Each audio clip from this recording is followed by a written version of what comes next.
buenas noches, estimados cofrades y telespectadores de PTV Málaga.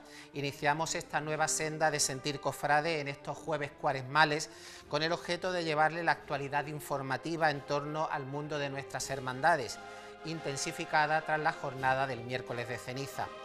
Precisamente en la jornada de ayer se presentó el cartel de la Hermandad de Mediadora, que vamos a ver, estamos viendo ahora mismo en nuestras pantallas, obra del reconocido proyectista Fernando Prini.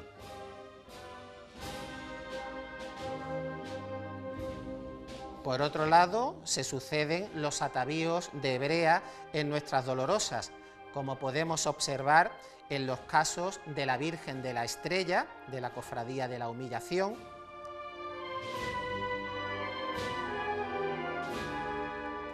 María Santísima de la Paloma,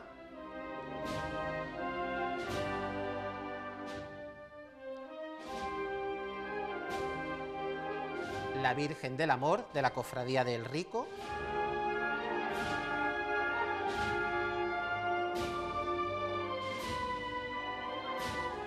María Santísima de las Angustias de la Cofradía del Sagrado Descendimiento,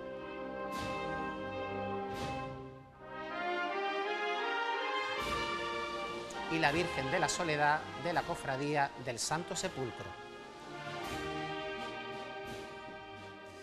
Y uno de los heraldos de la Cuaresma malacitana es sin duda la presentación de la revista La Saeta, de cuya presentación le vamos a informar en el siguiente reportaje.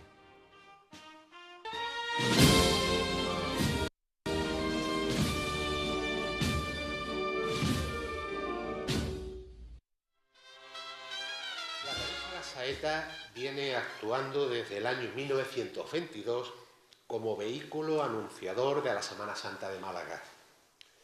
En sus páginas se comprueba que desde esa fecha ha sido un medio de información empleado por la agrupación de cofradías para promocionar las bondades de la ciudad de Málaga y, por supuesto, de nuestras suntuosas procesiones. Más adelante, el pregón y el cartel oficial formaron parte de la difusión de los desfiles, considerándose los tres elementos divulgativos más importantes. Una cuaresma sin la revista La Saeta no se entendería, pues actúa de puente que une el miércoles de ceniza con el pregón de la Semana Santa y el Domingo de Ramos. No es que quiera ser reiterativo, no. Soy reivindicativo con el papel que desempeña la publicación decana del género cofrade en España.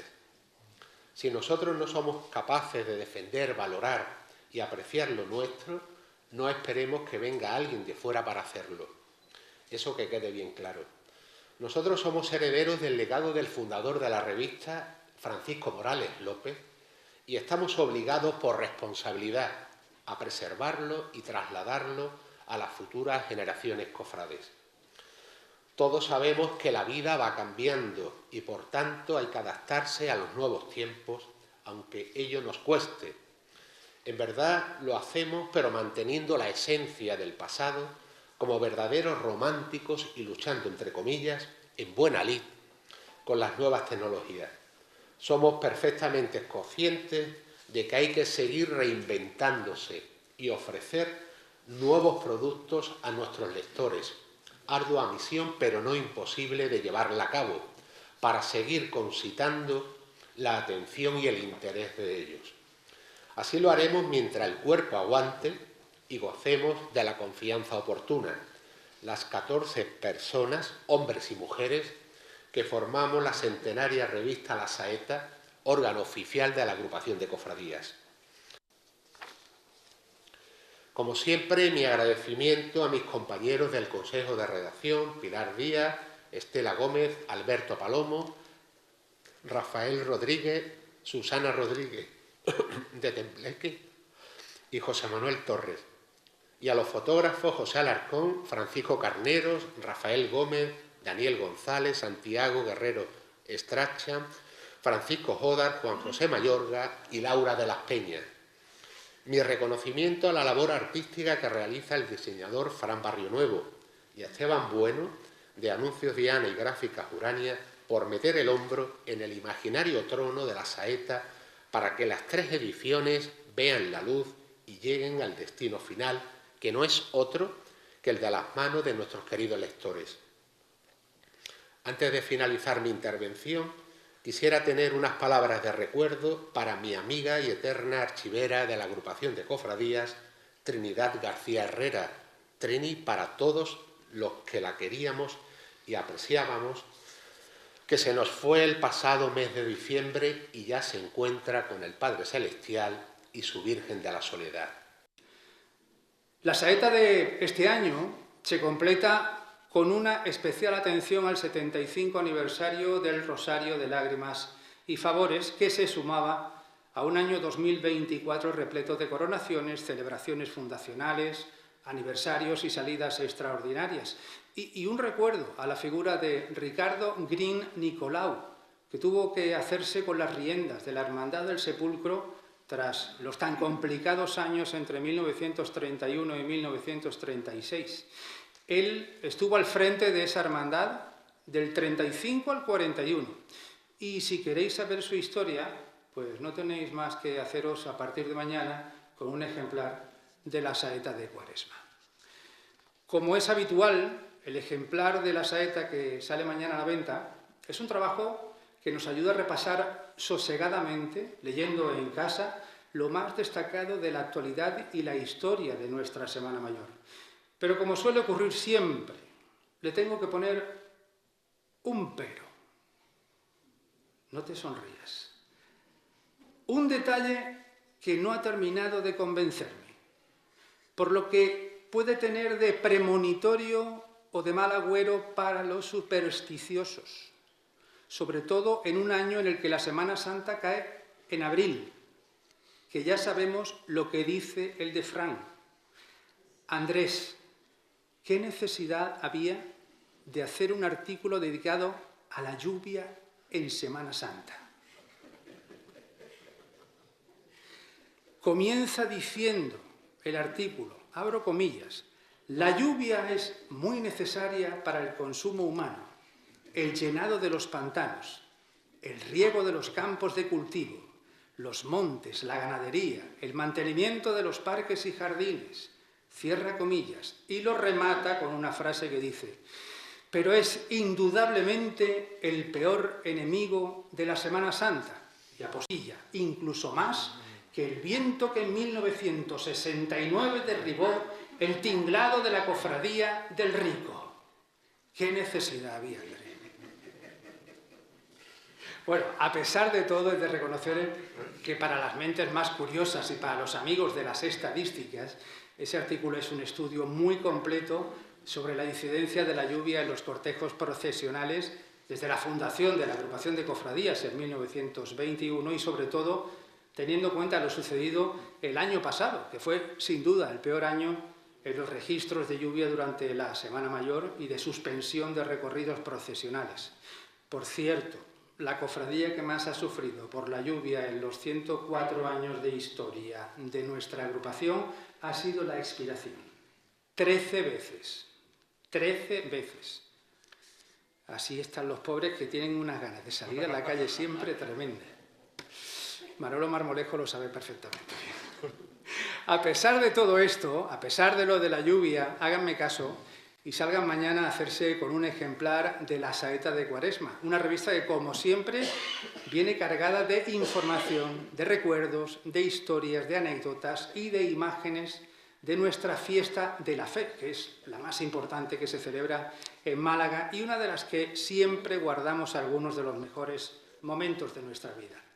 Por supuesto que para terminar me sumo a la dedicatoria final de este número de Cuaresma a la Real Hermandad de Santa María de la Victoria con motivo del 150 aniversario fundacional de la corporación. Cómprenla mañana, la saeta, échense a la calle antes de que se termine. Es muy baratita y además tiene un regalo muy importante. Y a mí me ha tocado, porque me ha dicho Andrés que esto es como los reyes o el haba en los roscones de reyes. Te toca el que te toca cuando la compras. A mí me ha tocado el ejemplar de cofradías malagueñas rescatadas del olvido. Si mañana van a al kiosco, pues probablemente les toque otro ejemplar. Que compran 2 ejemplares de la saeta y les toca el mismo, pues cámbienlo, como hacíamos con los cromos antiguamente. Pero lo que es importante es que se hagan con la saeta. Muchas gracias a todos, feliz Cuaresma y feliz Semana Santa.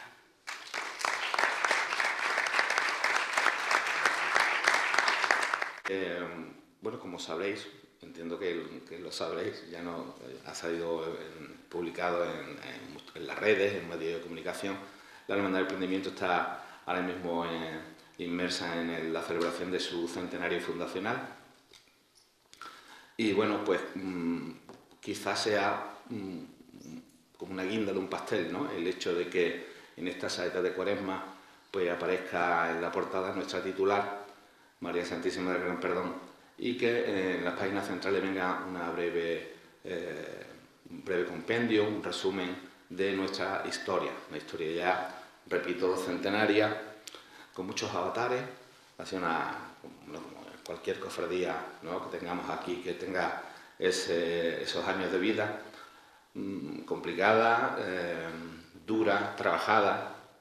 Nosotros, si de algo nos enorgullecemos, es de que somos gente trabajadora y luchadora, y que no cejamos en el empeño de mejorar a todos los niveles que comprende una cofradía. Y eso es día a día, eso es un poco la historia del prendimiento, ¿no? Ya lo decía el otro día Enrique Guevara en su pregón, una cofradía que ha hecho cosas impensables para tanto el momento histórico como por nuestros medios o nuestra situación en ese caso. Así que a todos nos gusta que nos den cariñito, a nadie la madre con dulce, y evidentemente nosotros estamos muy orgullosos y muy agradecidos de que se haya tomado la imagen de María Santísima del Gran Perdón para la portada de esta saeta de Cuaresma.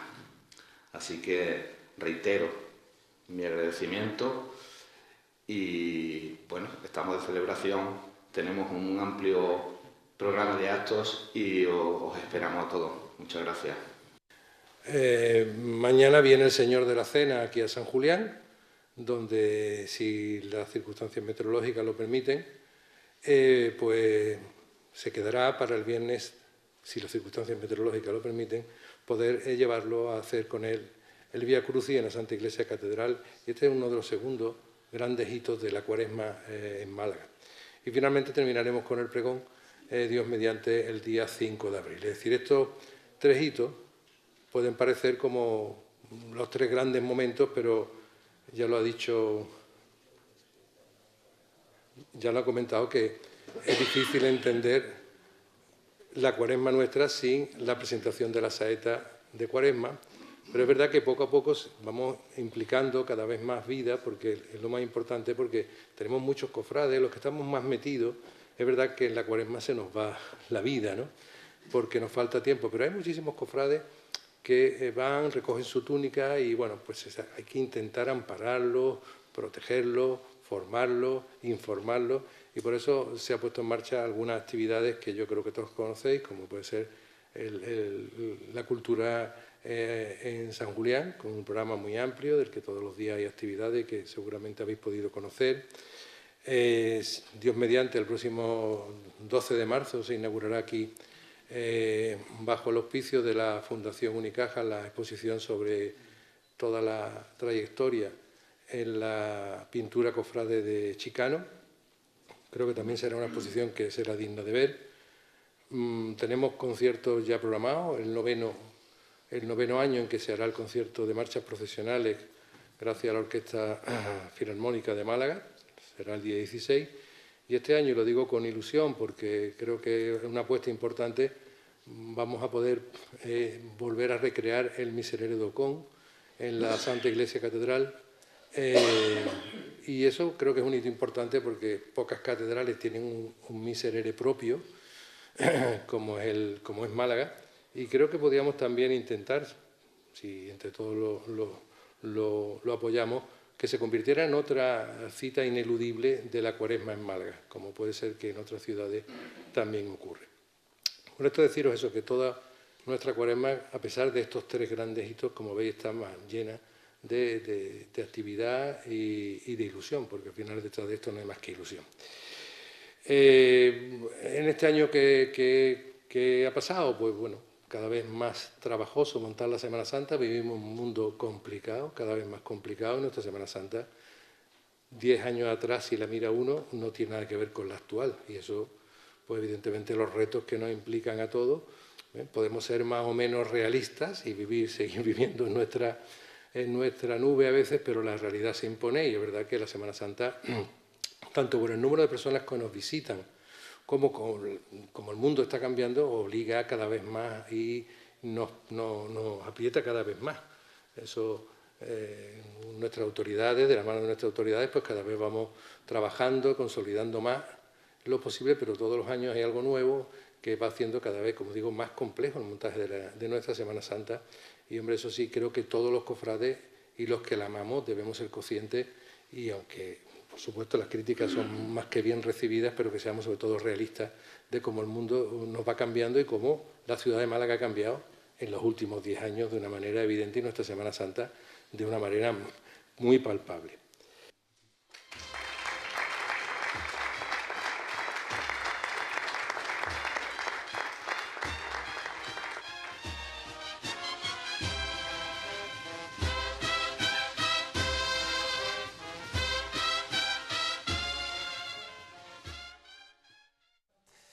Desde Sentir Cofrade analizaremos todos los jueves cada una de las jornadas de nuestra Semana Santa, incidiendo en su configuración, estrenos, itinerarios y tratando sus problemáticas y posibles alternativas de mejora. Hoy nos centraremos en profundidad en el análisis de la jornada del Domingo de Ramos, un día que ha sufrido numerosos cambios y ha visto incrementada de forma exponencial su número de hermandades. Para ello contamos en nuestro plató de Sentir Cofrade con Ignacio Navarro. Buenas noches. Buenas noches, Alejandro, ¿qué tal? José Manuel Leiva. Buenas noches. Y Alejandro Postigo, que se inaugura aquí en nuestro plató de Sentir Cofrade. Pues muchísimas gracias y buenas noches. Buenas noches. Llama poderosamente la atención que la jornada del Domingo de Ramos en el año 1985 estaba compuesta por 4 hermandades. Las 4 hermandades clásicas de la jornada, que era Pollinica, la Sagrada Cena, el Prendimiento y el Huerto. 4 hermandades que sumaban un total de 8 tronos procesionales, ¿no? Pero en la jornada en el año de 2025, en la jornada del Domingo de Ramos está compuesta por 9 cofradías con 17 tronos procesionales, y también contando que la Hermandad de la Sagrada Cena se fue de esta jornada. Estamos sin lugar a dudas ante una de las jornadas que mayores cambios ha experimentado a lo largo de los años, con nuevas hermandades y cambios entre las mismas, ¿no? ¿Ha sido positivo tanto incremento de hermandades en este día inaugural de nuestra Semana Santa? No. Ha sido el día comodín. Todas las nuevas hermandades que se tenían que agrupar y no había día para meterla, pues vamos a meterla el Domingo de Ramos. Esa es la impresión que da desde fuera, ¿no? ¿Qué día la vamos? El Domingo de Ramos. Entonces, al final se ha quedado un día, creo que demasiado variopinto y no del todo cerrado. Que si no fuera porque es el primer día y se coge con muchas ganas, creo que si fuera otro día... Aparte hay otro dato muy importante que no se nos olvide. Ya ha perdido el factor sorpresa.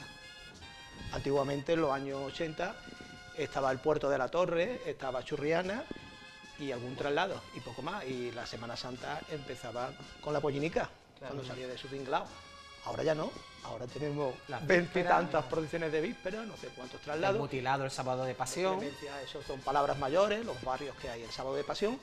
Y uno, aparte de que el Domingo de Ramos, Alejandro, es una jornada que empieza a las 9 y pico de la mañana, que los años que cambia la hora empieza a las 8 y pico de la mañana y acaba a las 3 de la mañana del día siguiente, o más, es que empezamos cansados, los cofrades de a pie, el Domingo de Ramos traemos ya el bagaje de los días previos.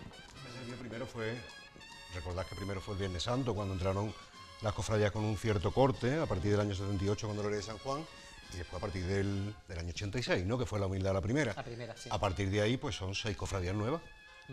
nuevas. Sí. Yo le sigo diciendo De nueva las- de todavía, las- ¿eh? de las Son denominadas 40 nuevas. años, pero yo Sí, le sí. sigo diciendo nuevas. Pero son cofradías nuevas, con el mismo corte muchas de ellas. Y aparte, si eso le une, es que la cena, que era una cofradía de peso del día y demás, se traslada al Jueves Santo, pues ha quedado un poco... Se traslada al Y es Jueves que Santo. luego también hay que entender que si nos ponemos en el lado más reciente, en lo que llevamos de milenio, de los últimos 25 años, creo que de todas las nuevas incorporaciones que ha habido, 5 nuevos tronos han caído del Domingo de Ramos. Estamos hablando los 2 del Dulce Nombre, los 2 de Humildad y Paciencia y Patrocinio, es decir, 5 tronos nuevos en esa misma jornada. Al final creo que eso también se nota. ¿Creéis que la agrupación de cofradías debería de haber apostado por repartir ese número de cofradías nuevas, como ha dicho Ignacio, entre otras jornadas de la Semana Santa que han quedado un poco como cojas, como es el Lunes Santo y el Martes Santo, ¿no? Hay días más complicados, como pueden ser el jueves o el viernes, pero yo creo que estamos de acuerdo que martes o miércoles, cuando entró Mediadores y Salesiano, o el martes cuando entró Nueva Esperanza, esos días quizá podrían haber acogido muy bien alguna hermandad de Domingo de Ramos. Por ejemplo, el caso del Dulce Nombre. El caso del Dulce Nombre tiene mucho mérito el trabajo que está haciendo, teniendo la competencia, entre comillas, del prendimiento. Exacto. Justamente al lado. Totalmente. Es decir, obviamente salir un domingo es más cómodo, es festivo. Acabas antes, tienes toda la Semana Santa para vivirla, ¿no? Pero Mediadora le pasa, estamos justamente en la mitad de la jornada, ¿no? Pero un Martes Santo, Capuchino no es cofrade. Igual el Domingo de Ramos sí, el martes victoriano, quizás repartirla o alguna del domingo que está ahora el domingo que estuviera el lunes o incluso el miércoles, es decir, pero es lo que te dice, es un cajón desastre en la que han entrado. Es un poco tabú, porque tú preguntas a las personas responsables de esto y yo creo que ninguna te va a decir de cambiarse. Claro, nadie la va a hacer. Que eso precisamente, conforme se han ido incorporando cofradías, que desde el año 78 ahora, pues imaginaros, en media Semana Santa, con cofradía, la agrupación era el cometido de la agrupación de ir acoplando a las cofradías en su día concreto. Claro. Una vez tú tienes una cofradía ya metida en un día y ya pues a lo mejor llevas 10, 15, 20 años ahí, ya no es tan fácil que se cambie. De hecho, con el recorrido oficial, con el cambio en 2019, se les preguntó a todas las cofradías si estaban dispuestas y qué días se verían. Y absolutamente ninguna contestó de las 41 hermandades que querían cambiar de jornada. ¿Ahora qué hace la obliga? ¿Y creéis que en este caso del Domingo de Ramos esa incorporación masiva de hermandades se puede deber a que es un día festivo y ya como que ya el resto de la Semana Santa queda libre para disfrutar de esta Semana Santa? Es muy cómodo y como Hombre, había hueco. Cómodo es porque yo te digo como participante de salir en una cofradía de Domingo de Ramos, cómodo es porque tú empiezas saliendo en tu cofradía y luego el resto de la semana tú estás viendo procesiones. Claro, pues entonces cómodo es. Y muchas de las que han entrado el domingo venían del Viernes de Dolores o del sábado, venían Claro. justamente de un día antes. Claro. Y es que, por ejemplo, yo me pongo a pensar, por ejemplo, cofradías como el lunes, martes santo, a lo mejor sí que puedes montar en las vísperas todavía, porque a lo mejor las flores las puedes dejar un día más. Pero un Viernes Santo tú no puedes montar las flores un sábado de pasión, tú tienes que montarla, tú tienes que estar en la Semana Santa pringao. Entonces, claro, yo lo entiendo, más cómodo.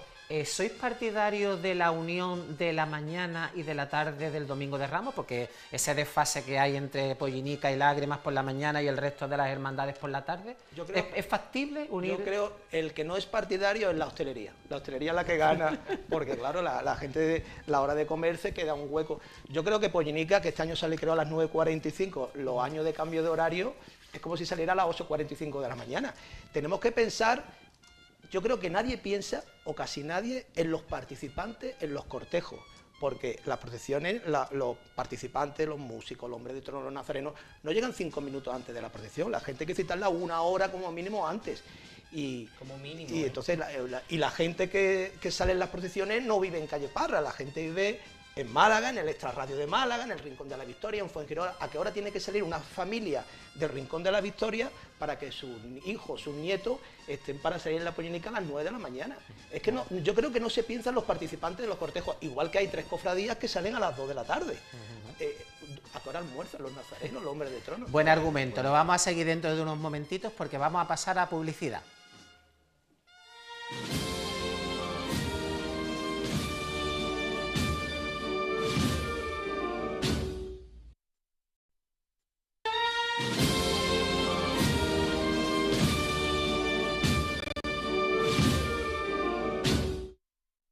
Reanudamos nuestra tertulia sobre el análisis de la jornada del Domingo de Ramos y estábamos hablando con nuestros participantes sobre si es posible unir esa jornada del Domingo de Ramos en una continuidad, ¿no? Hombre, yo creo que sí, de hecho en el 2019 es lo que se intentó. En cierta forma, ¿no? Se obligó un poco a la Pollinica a ir seguido, a recordar aquella polémica de Pollinica la primera y demás. Que porque tenía claro, que ser el primer toque de campana. Claro, porque tenía que ser el primer toque de campana, como si no hubiera toque de campana antes de la Cuaresma, que ya han salido 40 cofradías antes, pero bueno. Porque iba detrás la Humildad y Paciencia, iba la tercera, sí. Entonces salía un poco antes. Pero fijaros, hoy en día, con el puesto que tiene hoy en día la Humildad y Paciencia, Pollinica podía ir perfectamente delante de Lágrimas y seguiría siendo la primera. A lo mejor a las 12 de la mañana, que me parece una hora más lógica prudente que las 9:45. Porque bueno, yo he conocido la Pollinica por la mañana, claro, evidentemente saliendo del tinglado de calle Pedro de Toledo, pero a las 11 de la mañana no es lo mismo, que ya vamos por las 9:45. Hay que ponerse en la piel de los familiares que llevan a los niños a participar en una procesión y que termine esa jornada con una sonrisa en la cara. Claro, es excesivamente temprano. Y además, por ejemplo, el recorrido oficial hay que abrirlo para Pollinica a las 12:15. En medio esos operarios siguen estando. Entonces ese operario termina el prendimiento de pasar, sigue a las 12:15 en la tribuna, y el prendimiento puede terminar de pasar 9:30, 10 de la noche. Son muchísimas horas. Y después decimos muchas veces que es que la gente no está sentada en la silla. Pues claro que no está sentada en la silla. No puede estar sentada desde las 12 de la mañana hasta las 10 de la noche en la silla, con 2 horitas para comer, ¿vale? Bueno, yo voy a ser un poco díscolo de todo, porque yo sí que Tú estaría me has visto ya siempre. Tú hablas, sí que como, estoy de tú acuerdo. hablas como parte integrante porque Claro. participa en la Hermandad del Prendimiento. Claro, yo sí que estoy de acuerdo de separar la jornada, creo que la hace mucho más atractiva. Es verdad que habría que ajustarla porque creo que no hace falta salir tan temprano y habría que hacer algo para unificarla en cuestión de horario, porque yo, claro, como cofrade a veces somos muy apretados y podemos aguantar más tiempo, pero la gente de la calle no. Lo que sí creo que es la clave es, lo que no podemos hacer en el Domingo de Ramos es ir pidiendo minutos y minutos y minutos cuando tú no tienes componente. Hay hermandades en el Domingo de Ramos que tienen el mismo tiempo que cofradías que tienen 1 millar de nazarenos. Eso no es, y es que es imposible. Es que nos separan 24 horas cofradías del Domingo de Ramos con estudiantes, y estudiantes nos triplican algunas hermandades el número de nazarenos y tenemos a veces el mismo tiempo de paso. Eso no es justo tampoco. Entonces eso hacemos abultar un día, que ya es muy abultado por muchas cofradías, simplemente por ver huecos de nazareno, normal que la gente no nos vea, pero yo para ver un nazareno de 500 metros no me quedo. Es que la clave está que el recorrido oficial es la televisión. Y entonces, ¿no? Las cofradías entran en el estadio con señal única, entran en el prime time, entra a nivel mundial, entran las cofradías. Y yo he estado mirando horario, Alejandro, Humildad, Paciencia pasa en 35 minutos. Yo creo que cualquier cofradía podría pasar, salvo alguna excepción, en 35, 40, 45 minutos, porque el espectáculo, entre comillas, tiene que ser dinámico. Claro. Tiene que ser dinámico, tiene que ser... Estoy hablando para las personas de las sillas, porque claro, tú después ves en carretería y una procesión pasan 20 minutos por carretería. Es que también hay que saber, yo creo que en ese sentido hay que actualizarse también, porque igual que lo hemos hecho en otros sitios, igual que, por ejemplo, uno ve a ciertas cofradías en X calle y aquello es un espectáculo, también hay que hacerlo dentro del recorrido oficial, porque al final es la que nos da de comer. Ahí se gana mucho dinero. Y entonces también hay que cuidar al abonado en el sentido de que tú no puedes ni pasar de boya y corriendo, pero tampoco puedes hacer que la gente... Exacto. Tampoco puedes estar de la hora que vas a estar estando ahí viendo huecos y huecos y huecos de nazareno.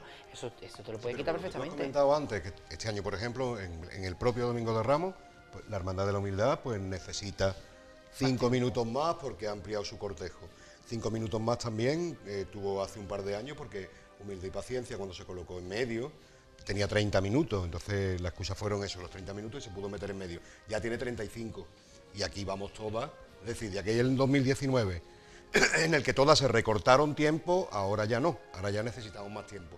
¿Cuál es el problema? En Málaga, creo que es, de las pocas, por no decir la única, ciudad con muchas cofradías cada día, en el cual el tiempo de paso lo piden las cofradías según les parece, no se distribuye. ¿Eso lo solucionaría un conteo real de los participantes? Evidentemente. Tú cuentas todos los participantes, que en Málaga es muy complejo porque nuestros cortejos son muy complejos. Pero creo que la agrupación de cofradías ya ha hecho un estudio... La agrupación lleva varios años haciéndolo. Lo que le tiene que poner el cascabel al gato. Exacto. Y ahora decirle, pues mire, usted no necesita 50 minutos, usted pasa en 40 minutos. Y este es el tiempo que tiene. Eso se hace en Jerez, eso se hace en Total. Córdoba, eso se hace en Sevilla, Claro. y no pasa nada. Creo Pero que el claro, problema- tiene que haber un primer año Que se haga. que se haga. Claro. Creo que al final hemos tenido como mucha valentía en modificar muchas cosas, entre otras el cambio de recorrido oficial, y luego en eso que creo que es incluso, que tendría que haber ido de la Ahí nos mano, hemos quedado un poquito- creo que nos hemos quedado un poco cortos. claro. Y en ese sentido yo todavía no entiendo que haya cofradías que digan, no, es que yo paso, mi tiempo de paso son 2 horas porque tengo 4 tronos. No, perdona, si tienes 3 nazarenos no puedes pasar en 2 horas. Es que no, es que- La Es velocidad que de los esa cortejos. mentalidad tiene que cambiar ya. Y la velocidad de los cortejos es otro También, dato. también. Que Porque luego yo entiendo que es muy complicado, porque en Málaga no ocurre como por ejemplo en Sevilla, donde o sales de nazareno o no sales de nada. Sí, Málaga, los complejos En son- cambio los cortejos es son muy complejos. complejo porque luego tenemos muchos componentes, porque hay gente que puede salir de mantilla, puede salir de presidencia, puede salir de nazareno, hay muchas posibilidades. Vale, Entonces, pero claro, cuenta ¿cómo los la- componentes, el tú domingo cuentas los Claro, las tienes componentes que en contar general. todos. Cuenta los componentes en general y reparte el tiempo de paso. Claro. Todo tiene que tener un límite de empezar y un límite de terminar. Porque si seguimos pidiendo 5 minutos, 5 minutos, 5 minutos, caso concreto del Domingo de Ramos, pues puede que sea que el prendimiento dentro de unos años entre en la tribuna a las 12 de la noche. Eso no puede ser. Claro. Y otro tema es la velocidad de los cortejos. Si miráis los horarios de este año, Lágrima y Favores tarda 5 horas y media desde que sale de la catedral Hasta hasta llegar a que San llega Juan. a San Juan, que está al lado. 5 horas y media. Mediadora tarda 3 horas y media desde que sale de la catedral hasta que llega a la otra punta de la ciudad. No voy, cada una tiene su estilo, su forma de procesionar, pero yo creo que hay que pensar en los nazarenos sobre todo. Tiene que ser insufrible hacer 1 kilómetro en 5 horas y media. Es decir, la sensación de avance, que tanto hablábamos cuando cambió el recorrido oficial, la sensación de que un cortejo avanza, de que va ganando metros, es fundamental psicológicamente para el nazareno de vela, que a lo mejor es el primer año que sale. Es decir, es el factor, la hora que salen las procesiones, a la hora que los familiares tienen que llevar a los niños, todos los niños pollinicas, o en las cofradías del Domingo de Ramos son más fáciles de encorsetar, porque todas están cortadas con el mismo patrón, no tienen mantillas, no tienen militares, son 2 bandas de música, 2 tronos y 100 nazarenos, y 150 nazarenos. Entonces, por ahí creo que tienen que ir los tiros, y el ejemplo de Humildad Paciencia está muy bien. Tiempo de paso, 35 minutos, con 2 tronos, con bastantes nazarenos y con 2 bandas de música. Antes Alejandro ha hecho mención a nuestra hermana ciudad de Sevilla, ¿no? en el que todos sabemos la cultura nazarena que tiene esa ciudad.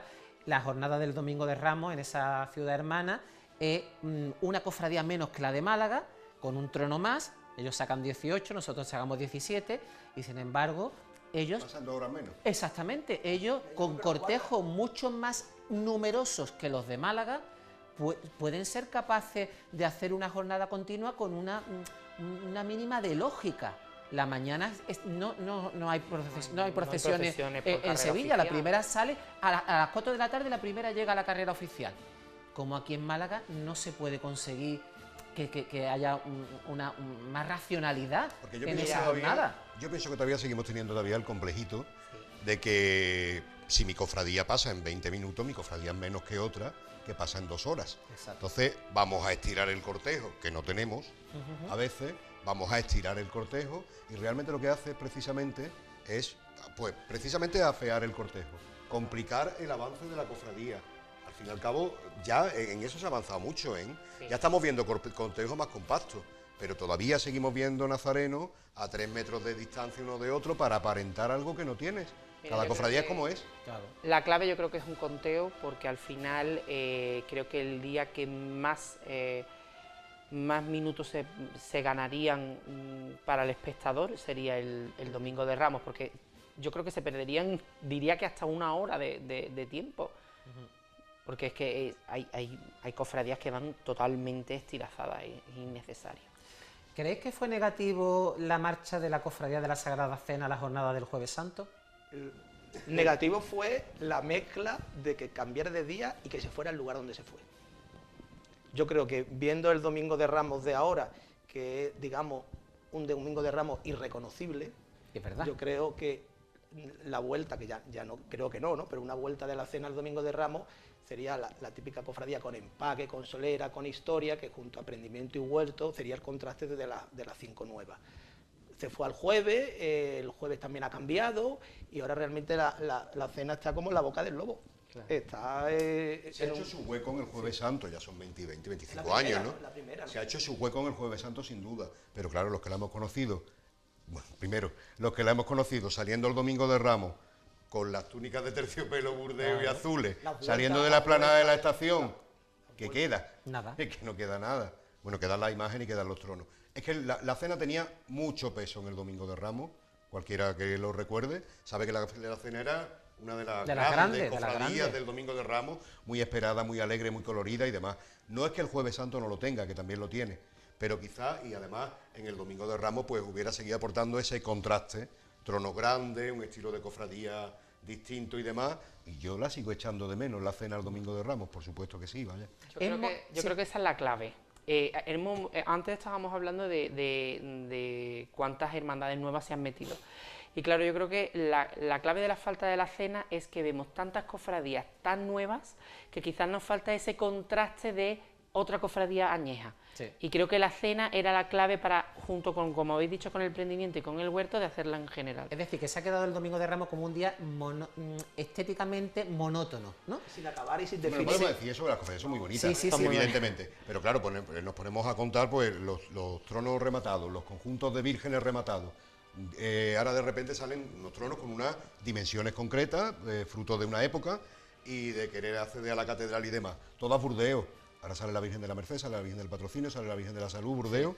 Para nosotros no, evidentemente, pero para la gente es la misma, ¿eh? Sí, las confunden. Para la Es muy gente es la cómodo, misma. es un domingo, vamos a decir cosas buenas, es muy cómodo de ver con la familia, te baja, hay compañeros de trabajo que le digo, bajar a las 2:30 de la tarde, que sé que es una hora muy mala, pero vais a ver muy bien las procesiones, ver la humildad por el compás de la Victoria, ver Dulce Nombre por la carrera de Capuchino, se ve de lujo. Si hay unas horas, yo siempre lo digo, entre las 2 y las 6, 7 de la tarde, que ya empieza el prime time, que es cuando baja ya la masa, pero después el Domingo de Ramos pega un bajón. Sí, el domingo de, claro, es que, yo pienso siempre que al fin y al cabo el grueso de viendo procesiones somos no tantos, somos Los mismos no de tantos. siempre. Y como hemos comentado otras veces, la misma persona que está en Calle Parra a las 9:45 de la mañana no puede estar a las 3 de la mañana viendo el prendimiento de Encerrar, no puede, no hay ser humano, se puede con 20 años, con más no.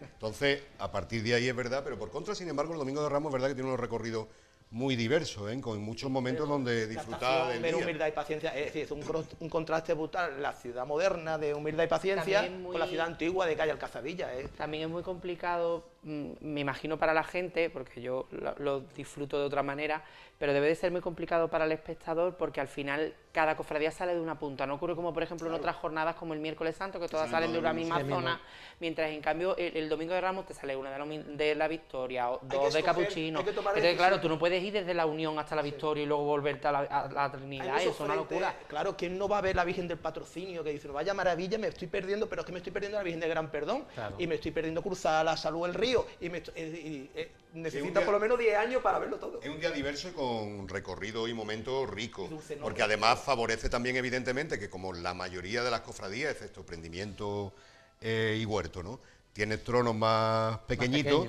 pues evidentemente el callejeo pues no es lo mismo. No es el típico circuito que no puedes tirar por otro sitio. Y la catedral. Eso, con la incorporación de Pollinica el año pasado, es el día que más hermandades efectúan la estación de penitencia, la Santa Misa Catedral. Claro, todas 7 de 9. Todas menos el prendimiento y el huerto, las dos de tronos grandes. Porque es que tiene que recepcionar a 7. 7 de las 9. Sabemos que la estación en la catedral es lo que es, no es lo que era, ¿no? Entrar y salir.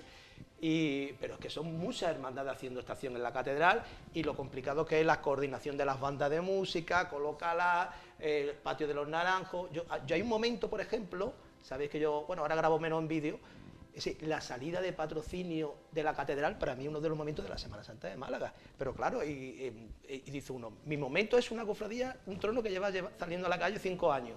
Pero es que hay mucho donde escoger el Domingo de Ramos. Y el huerto, por Dios, el huerto, con su nuevo entorno, ¿no? Tú te lo pierdes, pero... Yo me lo pierdo. El nuevo entorno, los contrastes, cuando pasó por esa pérgola, por el Santo Domingo, es decir, luchan, entre comillas, para los cofrades que estamos en todos lados, luchan las dos clásicas o las tres con Pollinica, bueno, y Lágrimas y Favores, que tiene su público. Lágrimas y Favores va arrasando con pero su es que público. hemos hablado mucho le hemos dado mucha caña al Domingo de Ramos, pero el Domingo de Ramos también es una maravilla, que hay que decir, porque tenemos cofradías muy nuevas, pero cofradías que se han ganado su hueco, incluso la propia Humildad y Paciencia, que es la última incorporada de la Semana Santa, se ha ganado su pulso también en la gente, que eso también es bastante interesante de ver. Aporta. Claro. Un barrio novedoso, un por recorrido. Miles de personas bajan, miles de familias con sus carritos, bajan al centro, la dejan en el río, se quedan. Y es muy bonito como la recogen cuando cruza el Puente de la Misericordia y después esa vuelta por el Perchel. Es decir, realmente una de las grandes aportaciones, igual que Mediadora el miércoles santo o el martes Nueva Málaga, es una de las grandes aportaciones que siempre es lo que nos ha llamado al contraste. Eso antes no existía en los años 80. Era impensable ver una procesión por la Cruz Milladero. Es un día muy rico, viene de la Cruz Milladero, que pasa por el Perchel, viene de la muy Trinidad, variado, de la viene Victoria, del propio Perchel que viene el Huerto, viene de la Victoria, viene de Capuchino, el día más variado de todo, evidentemente. Que del centro, en realidad, la única que viene, si no mal recuerdo, es Lágrimas y Favores, que de las Favores, demás Pollinica de Calle Pollinica, que al final, bueno. Sí. Del centro, Lágrimas y Favores. Claro. En cuanto al análisis de los cambios que vamos a tener de horario y de itinerario en la jornada del Domingo de Ramos, llama la atención que por fin la cofradía de Pollinica se ha decidido a volver a pasar por la calle Carretería, ¿no? Pues sí, la verdad que vamos a tener... Sí. Yo creo que es una de las grandes cosas que como cofrades llevábamos pidiendo, porque al final... Los tronos, ¿no? ¿Se siguen girando los tronos? Hombre, yo espero que sí, ¿no? Siempre lo han hecho. Bueno, siempre no, pero lo han hecho durante muchos años. Es sin duda una de las grandes novedades que vamos a tener en este Domingo de Ramos, Pollinica, que además... bueno, primero, antes de nada, es curioso cuanto menos que vayamos a tener varias novedades un día en el que el año pasado prácticamente fue inexistente. Y hay cofradías que nos han presentado cosas totalmente nuevas, que eso es algo raro viniendo del año que venimos, ¿no? Y tenemos, por ejemplo, Pollinica, como has mencionado, volviendo a calle Carretería, pero es que luego tenemos, por ejemplo, también la modificación de Humilde y Paciencia, que este año va a pasar de ida hacia lo que es el recorrido oficial, va a pasar por delante de su parroquia, va a pasar por Pedro de Paz, creo que se llama la calle, y hará calle Unión de ida, pasando de vuelta por la calle Revuelo, es decir, directamente hacia la Casa Hermandad. Además también de vuelta nos va a pasar por la zona del Soho, entonces va a tener que dar un pequeño rodeo para no cruzarse con nosotros con el prendimiento, pasando por Liborio García, Mesón de Vélez. A mí sigue sin convencerme, perdona, las vueltas por detrás de la tribuna.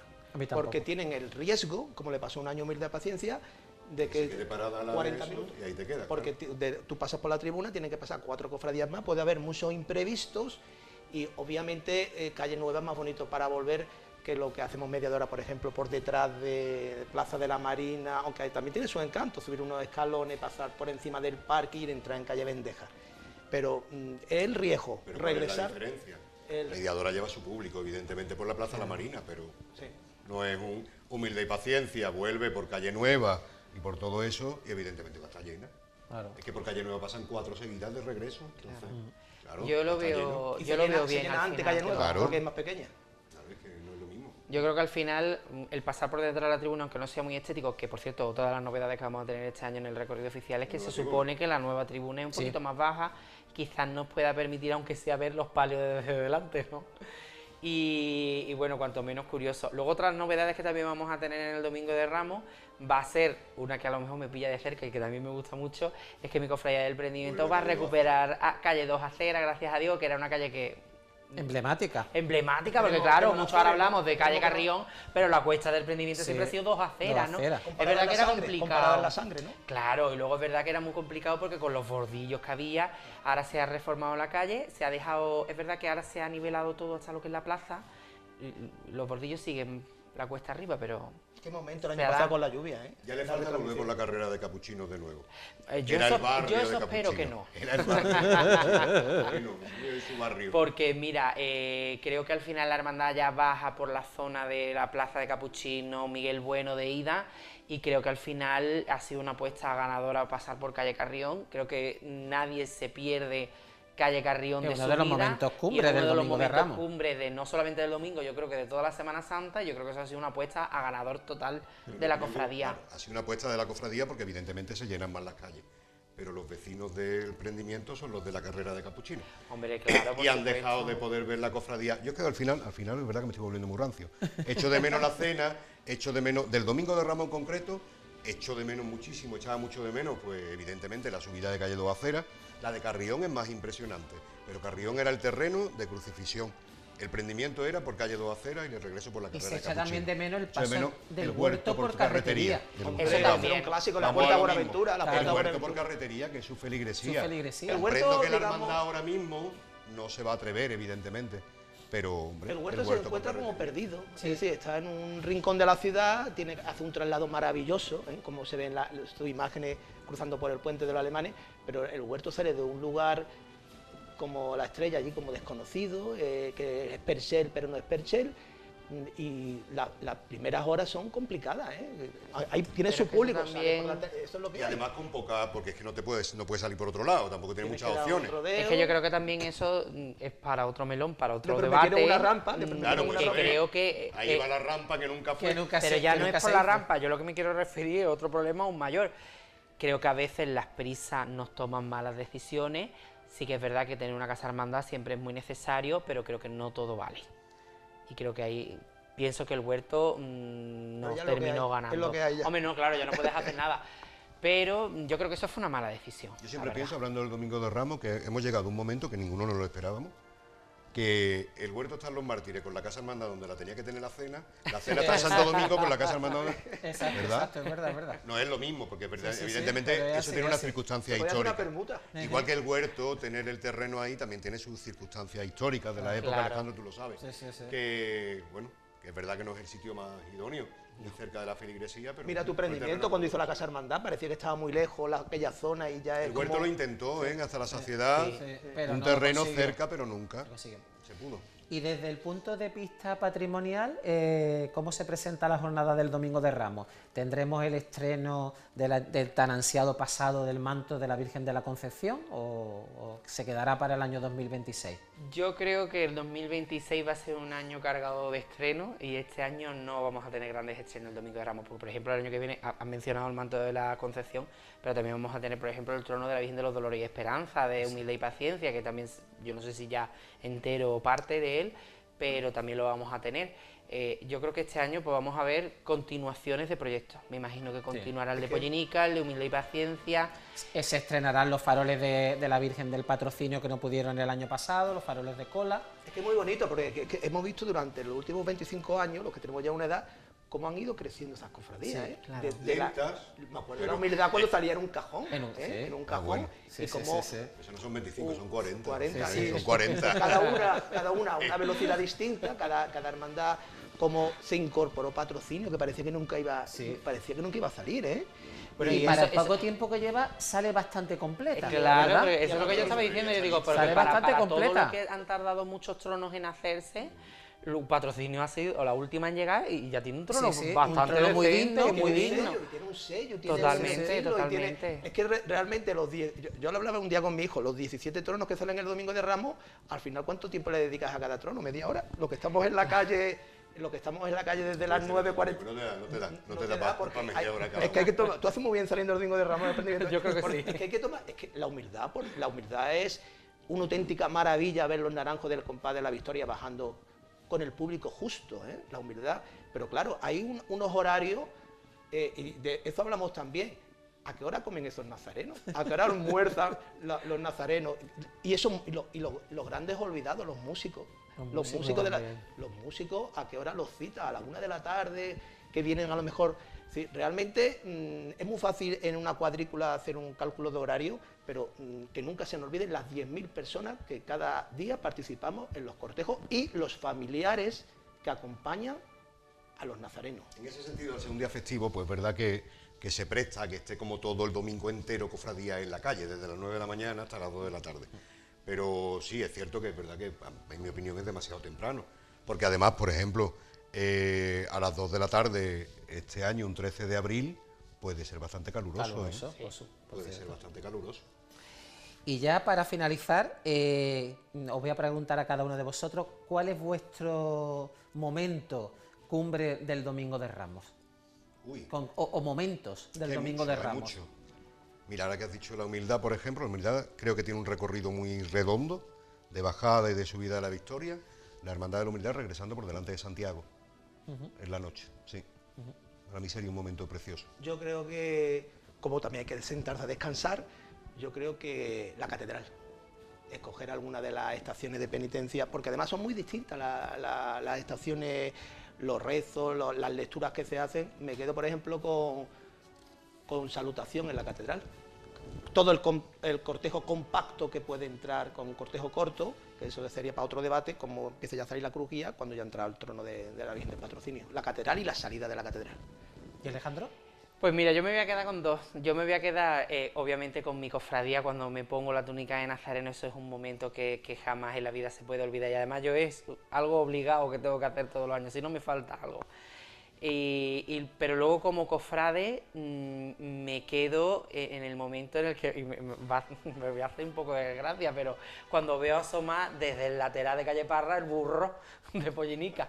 Eso es un momentazo. La vuelta a la juventud. Claro. Cuando ves asomar el hocico del burro. Yo como participante también de la jornada del Domingo de Ramos, pues hombre, debo decir que para mí mi momento cumbre es cuando veo salir desde el interior de la Iglesia de la Victoria, pues al Señor de la Humildad. Como yo participo en la sección de la Virgen, ver salir al Señor de la Humildad con ese sol dándole en la espalda, pues la verdad que para mí es el momento cumbre de esa jornada.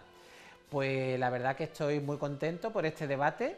Os espero la semana que viene, el jueves de la semana que viene, en la cual analizaremos la jornada del lunes santo. Así que os espero aquí el próximo jueves. Muchísimas gracias. Gracias. Muchísimas gracias. Pasamos a continuación a publicidad.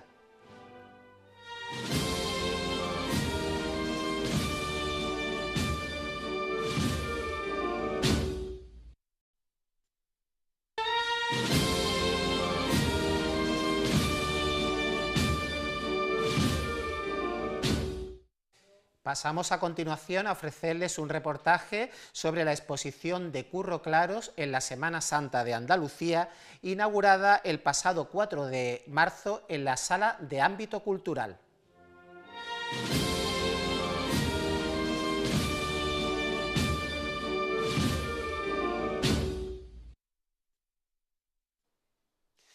Nos encontramos en el espacio del ámbito cultural del Corte Inglés, donde se ha inaugurado la exposición Curro Claros en la Semana Santa de Andalucía. Curro Claros, buenas noches. Muy buenas noches, ¿qué tal, Alejandro? La exposición, el título, dice bien a las claras la proyección que tu obra ha alcanzado en toda la comunidad autónoma. ¿A qué se debe esta expansión de tu obra por la Semana Santa andaluza? Bueno, pues da un poco de vértigo oírtelo decir. Es bien que ahora lo hemos comentado hace un instante a micrófono cerrado, numerando las distintas obras y las distintas provincias hacia las que va destinada este patrimonio, estas obras, pues así es, porque vemos desde Jerez de la Frontera, Cádiz, San Fernando, pueblos de Sevilla, Sevilla Capital, Huelva, Granada, Córdoba y bueno, y sobre todo Málaga y bueno, pues algo habré hecho bien cuando las distintas hermandades de las distintas provincias pues tienen a bien contar con mi trabajo, ¿no? Eso mismo te iba a decir. ¿Qué ven las cofradías andaluzas para contactar contigo? Me imagino que será porque les gustará el estilo que tú tienes a la hora de diseñar, ¿no? Bueno, es algo que tendrían que contestar las propias hermandades, ¿no?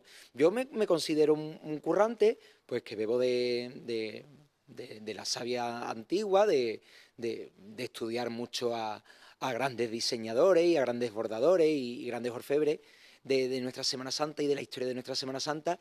Y no sé, yo conscientemente no aporto nada a caso hecho, ¿no? a mi obra, pero algo habrá cuando a las hermandades les interesa y están dispuestos a apostar por mí. Una de las cosas que llama la atención, nada más que entrar en este espacio expositivo, y lo hemos comentado anteriormente, es que la muestra respira, ¿no?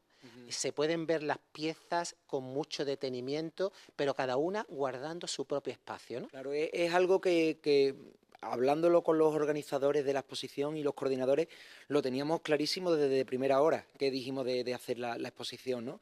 Que fuese, que todo tuviera su sitio, ¿no? Que nada ninguna obra solapase a otra, ni le quitara importancia. Que fuese algo muy neutro, el espacio también lo merece porque es una zona muy diáfana, muy amplia, muy neutra y yo creo que favorece también a la obra que está expuesta, ¿no? La pone en valor. Ya te digo, un espacio moderno y que le da valía a la obra. Vemos que eres un artista multidisciplinar. Tu obra toca lo que es la orfebrería, el bordado, la joyería, la talla en madera. Centrándonos, por ejemplo, en las obras de orfebrería que tenemos en esta muestra, ¿cuáles piezas podríamos destacar? Bueno, esto es como un padre con sus hijos, ¿no? Que dedo me corto que no me duela. Pero sí es verdad que por la magnitud de la obra o por la importancia podríamos destacar los faroles de cola del trono de la Virgen del Patrocinio Reina de los Cielos, de Salutación, y la cruz que la tenemos aquí detrás de la Torre del Ángel, que es una cruz de mayo, que no estamos acostumbrados aquí en la provincia de Málaga a este tipo de obras o de titulares, porque al fin y al cabo son titulares de hermandades, y que su propietario pues ha tenido bien regalarla a la ciudad de Málaga y que pronto la disfrutaremos, creo yo, en la calle. Además, una cruz que es un compendio de las artes, ¿no? Porque tiene orfebrería, tiene bordado, tiene joyería, ¿no? Sí, se reúnen casi todas las disciplinas, ¿no? Incluso la talla, porque la peana va tallada en madera y no ha podido estar aquí por la altura que nos ofrece el techo, ¿no? Que nos limita un poco con la altura de las piezas que se exponen. Pero reúnen todas esas disciplinas, la joyería, la orfebrería, el bordado, los paños de la cruz bordado, sus rayos de orfebrería. Y es una obra, pues, salida del taller de Emilio Méndez y del taller de bordado de Juan Rosén, pues que vienen a enriquecer el patrimonio de la ciudad, al fin y al cabo. También podemos contemplar piezas de joyería, potencias, coronas, puñales, obras de los más distinguidos orfebres como Manuel Varera, Quirós. ¿Qué nos podías decir de estas piezas? Bueno, al igual que me he sorprendido de la cantidad de piezas a la hora de hacer la selección para conformar la exposición, también me he asombrado yo mismo con la cantidad de talleres que he trabajado, ¿no? Pues desde Emilio Méndez, que lo hemos citado con anterioridad, Juan Borrero, que en paz descanse, padre, Quirós, Valera, Manolo Fenol, Orfebrería Sanlúcar, Jesús de Julián, una cantidad de talleres que son talleres de prestigio ya en Andalucía, que yo he tenido la suerte ya no de trabajar, sino de aprender de ello, porque yo he aprendido de esos maestros. Vemos también que te encuentras muy cómodo trabajando la técnica del bordado. Siempre las hermandades cuentan mucho contigo para ese tipo de piezas. Vemos aquí, por ejemplo, 3 magníficas sayas, ¿no? ¿Qué nos podrías comentar sobre ellas? Bueno, son 3 sayas, yo creo que te he hablado de que el punto fuerte serían los faroles, pero si nos vamos a la zona del bordado también tiene gran importancia, ¿no? Porque sobre 3 pedestales pues se levantan 3 monumentos al fin y al cabo, que son las 3 sayas que están expuestas, que son muy distintas entre sí, pero tienen muchísima relevancia cada una de ellas, ¿no? Una es la saya de coronación de la Soledad de Mena, la otra es la saya de la Virgen de los Dolores de Coín, que recrea esos vestidos de la corte española de Isabel de Valois, que era hija de Enrique II, rey de Francia, y ella fue un poco, de ella han bebido todos los trajes de las vírgenes que se están recreando últimamente, o al menos en estas últimas décadas, de estos vestidos cortesanos de corte que tienen una sobrecapa, con sus esbotos de plata, que además los lleva. Y después la tercera pieza, que es la saya de la Virgen de la Paz de Utrera, que tiene esa peculiaridad que es plata sobre plata y tiene las magníficas obras en marfil tallada de Encarnación Hurtado. Lo mismo que has comentado, que has tenido la suerte de trabajar para los mejores orfebres, también podemos decir lo mismo, que has podido trabajar para los mejores bordadores, ¿no? Hombre, hay algunos que no he trabajado todavía con él, que me gustaría, y estamos en proyectos, pero sí hay obras de Felicitación Gaviero, Joaquín Salcedo, Manuel Solano, en fin, los mejores. También sabemos que le metes mano al terreno de la talla. Hay un proyecto que podemos ver aquí, que es la custodia procesional de la Hermandad de San Miguel de Jerez de la Frontera, ¿no? Sí, de la Hermandad del Santo Crucifijo, que ellos tienen en las octavas del Corpus, procesionan la custodia de la parroquia de San Miguel, del barrio de San Miguel el Corpus de la Minerva, y bueno, pues ellos hacen ya unos cuantos añitos, me encargaron lo que es el diseño de todo el paso, ¿no? Del paso de la custodia, con templete y demás, y está aquí expuesto y se está realizando por parte de Manuel Oliva, de Tony Falla, la orfebrería, y bueno, y los bordados pues que creo que serán de Manuel Solano, si mal no recuerdo, o no, perdón, de Calderón serán los bordados, y bueno, está en fase de ejecución, y cada mes de junio o de mayo, cuando toca el Corpus, pues lo podemos ver procesionando ya en su primera fase por las calles de Jerez. Llama mucho la atención una zona de este espacio expositivo donde se encuentran dibujos realizados por ti de pasos, de tronos, de guiones, de elementos de orfebrería, de mantos bordados. ¿Ahí se ve el alma de Curro Claros? Ahí se ve el alma de Curro Claros y además se ve el porqué de la exposición, ¿no? No es una exposición de enseres cofrades al uso. Al fin y al cabo, la exposición es de diseño. Es verdad que van acompañado cada diseño de su pieza, ya materializada, ejecutada, pero al fin y al cabo lo que la exposición cuenta o lo que queremos explicar es el prólogo de la pieza, ¿no? Sin dibujos no hay pieza. Y es verdad que cada dibujo pues, cuenta una historia mía o una situación mía, tiene mucha vivencia, tiene muchas anécdotas, y es verdad que cada dibujo o cada enser, que es de los que hay aquí puestos en esta exposición, cuenta un poco de mí, o en la situación en la que me encontraba mientras lo estaba realizando. Podríamos denominar esto como una exposición que da vértigo, ¿no? En el sentido de que, a pesar de la juventud que tienes, ¿no? Esta cantidad de obra ingente, ¿hasta dónde puede llegar Curro Claros en estos próximos años? No lo sé. Yo, hombre, haciendo, ya te digo, haciendo una criba o un repaso de las obras para conformar la exposición, no era consciente de la cantidad de piezas que tenía hasta ahora. Y Dios quiera que siga así, porque eso sería buena señal. Animamos también a todos los cofrades y visitantes que vengan a esta muestra a que se fijen en los detalles, ¿no? Los detalles de las piezas, de los bordados, de la orfebrería, ¿no? Sobre todo de la joyería, ¿no? Sí. Si algo se caracteriza en mi obra o en mis diseños es el nivel de detalle, ¿no? De colgaduras, de pañitos colgando, de florecitas, de fruteritos. Trabajo mucho me gusta mucho meter piedras de colores, esmalte. Es algo que sí que caracteriza mucho mis diseños y que buena muestra de ello se puede ver aquí en la exposición. También se deja a las claras el seguimiento que haces de tus obras, una vez que las diseñas y se las das al orfebre, al bordador. Cómo podemos observar la pieza y el dibujo al lado, ¿no? Sí. Que deja bien a las claras cómo el autor ha sabido llevar a la mano, al cincel o al bordado, esa idea tuya, ¿no? Sí, hombre, se puede observar lo fidedigno del bordado a la pieza, ¿no? De lo inerte, ¿no? En el papel, de lo efímero casi, a lo tangible, a poderlo, a que esté materializado. Y bueno, eso ya tampoco no es mérito mío, eso también es mérito del que lo realiza, ¿no? Hombre, es verdad que de tanto trabajar ya se va adquiriendo un conocimiento en cada materia o en cada especialidad, en el bordado, en la orfebrería, que ya te permite saber lo que se puede realizar y lo que no. Hablamos de Curro Claros en la Semana Santa de Andalucía, pero sabemos que está inmerso en un proyecto muy importante para la Hermandad Matriz de Almonte y en concreto para la Hermandad de Huelva, que es hacerle ese vestido, ese traje a la Blanca Paloma. Pues sí, es un traje que se presentó el año pasado, entre 2024 y 2023, porque se presentó el proyecto en 2 fases. Una fue toda la parte delantera, el rostrillo, el vestido de la Virgen, y después se presentó más tarde lo que era el manto y la toca de sobremanto. Y la verdad que se está abordando y que si Dios quiere pues la Virgen lo estrenará en 2027. Y para finalizar, Curro, ¿cómo animarías al pueblo de Málaga, a los cofrades, a que vengan, a que vean tu obra, ¿no? Lo que has plasmado para la Semana Santa de Andalucía? Hombre, los animaría sobre todo porque van a tener la oportunidad de ver aquí cosas que a lo mejor en la calle no se aprecian, ¿no? Ya te digo, el nivel de detalle, las sedas de colores, las florecitas, las piedras, el nivel de detalle que son en la calle pasa de desapercibido y aquí lo puedes observar porque lo vas a tener frente a frente. Muchísimas gracias, Curro, y que siga esa carrera ascendente para gloria de nuestra Semana Santa. A vosotros, gracias siempre.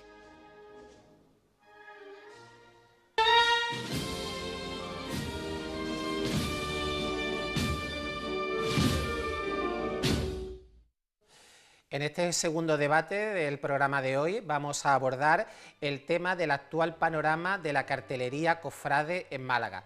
Para ello contamos con el asiduo ya profesor Antonio Rafael Fernández. Buenas noches. Buenas noches, feliz Cuaresma a todos. Igualmente, con Javier Soriano, pintor Nobel, de los más jóvenes que tenemos actualmente. José Carlos Torres, buenas noches. Ya un pintor muy consagrado en estas lides cofradieras, ¿no? Gracias, Alejandro. Y Estefanía Recio, que también tiene también mucha pintura relativa a nuestras hermandades. Buenas noches. Vamos a iniciar este debate haciendo un análisis artístico del actual panorama de la cartelería cofrade. Y empiezo por ti, Rafael, Antonio Rafael. Alejandro, pues tenemos muchas cosas que contar. Es un tema, como sabéis, que tenía muchísimas ganas que abordásemos, porque vivimos en plena vigencia de los carteles, ¿no? La cuestión del cartel, evidentemente, su función es contar una historia, pero claro, tenemos que cuestionarnos que el cartel también es el reflejo de las épocas que les ha tocado vivir. Y aquí es donde empiezan los peros, ¿vale? Si hacemos un poco de memoria hacia atrás y nos vamos a finales del siglo XIX, principios del siglo XX, que nos queda un poco lejos en el tiempo, pero tiene todo el sentido del mundo, ¿no? El arte empieza a cambiar, empiezan a pasar cosas nuevas, empieza a llegar la modernidad, no sé, se deja de entender la perspectiva renacentista como algo básico, que eso es algo que se incluye en el arte contemporáneo, pero que por desgracia en la cartelería cofrade no hemos olvidado totalmente. Será una de las pegas que podamos comentar posteriormente al cartel de la Semana Santa de Sevilla, el de la Macarena, etcétera, ¿no? Se niega la forma, se asumen nuevos lenguajes, nuevas composiciones, nuevos materiales. Claro, esa es la base de la modernidad del arte en el siglo XX, y la cartelería asumió todo ese tipo de cuestiones. ¿Qué pasa? Que a lo largo del siglo XX vamos encontrando, por supuesto, muchísimos carteles, muchísimas obras que asumen la modernidad propia de la historia del arte, porque además el cartel como manifestación artística y tal, pero que después vemos también que, según qué lenguajes, como el neobarroco especialmente, o el regionalismo, siguen siendo uno de los imperantes en la cartelería actual del siglo XXI, ¿no? ¿Dónde vienen los problemas? Pues cuando negamos cualquier tipo de modernidad, que de nuevo enlazando con lo que pasa en Sevilla. Los carteles no tienen que contarnos a nosotros mismos, y eso es otro error de los que tendremos que hablar también. Los cofrades sienten la necesidad de que los carteles los expongan a ellos. Y el cartel no es para nosotros, es para el mundo. Partiendo de esta idea, cuando no nos sentimos reflejados en el cartel, pues vienen los problemas. Nos gusta. Nos gusta, que es uno de los grandes errores que tenemos, ¿no? El cartel no tiene que contar un relato. El arte, la historia del arte hace ya mucho tiempo que no viene contando un relato. O no por lo menos en el sentido figurado que necesitamos que nos cojan de la manita y nos cuenten todas las cosas, ¿no? Los carteles tienden, la mayoría de ellos, a contar muchas cosas. Y tampoco es necesario, porque no nos olvidemos que el cartel es para personas que no comprenden la Semana Santa. Como lenguaje expresivo que es, encontraremos multitud de cuestiones que podamos hablar en los carteles. Podemos hablar de expresión, de la forma, podemos hablar, por ejemplo, de carteles en los que el color se convierte en la base totalmente, pero podemos hablar de carteles, por ejemplo, donde la fotografía, los collages, las acuarelas, por ejemplo, se convierten en la base artística. Todo esto a los cofrades les cuesta. ¿Por qué? Porque se escapa de la perspectiva renacentista clásica, un poco en la manera en la que estamos educados, es parte de la sociedad. Otro problema añadido a esta situación es que los carteles, el arte contemporáneo necesita un discurso, y cuando no lo entendemos, pues la Hermandad de la Macarena necesita publicar 5 páginas explicando el cartel, el famoso cartel que vamos a hablar, ¿no? Esto es un poco la situación de la que estamos hablando. Y por último mencionar una cuestión más, que existen múltiples maneras de entender la belleza. No existe la belleza clásica solamente, sino que podemos hablar de lo bello, lo sublime, lo feo, lo grotesco, lo ayesto, lo gris, lo morboso. Todas estas son manifestaciones artísticas plenamente aceptadas, menos la Semana Santa, que se entiende que tenemos que movernos en determinados cánones. Buen análisis, la verdad. Vamos a pasar ahora a analizar los carteles oficiales que se han presentado para la Semana Santa de 2025 en algunas ciudades de Andalucía. Y paso ahora con José Carlos Torres.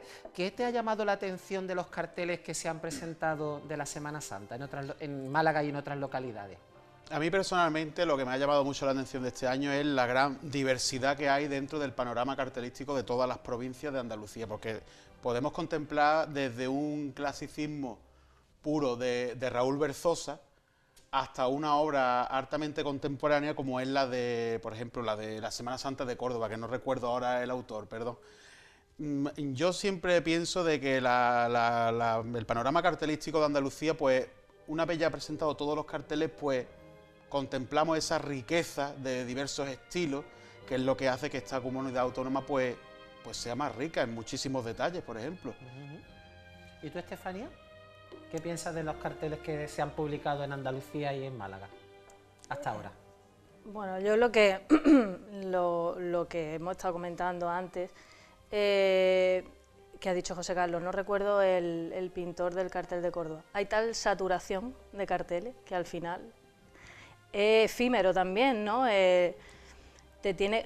Precisamente lo de la Macarena sí te acuerdas. ¿Por qué? Porque se ha hablado.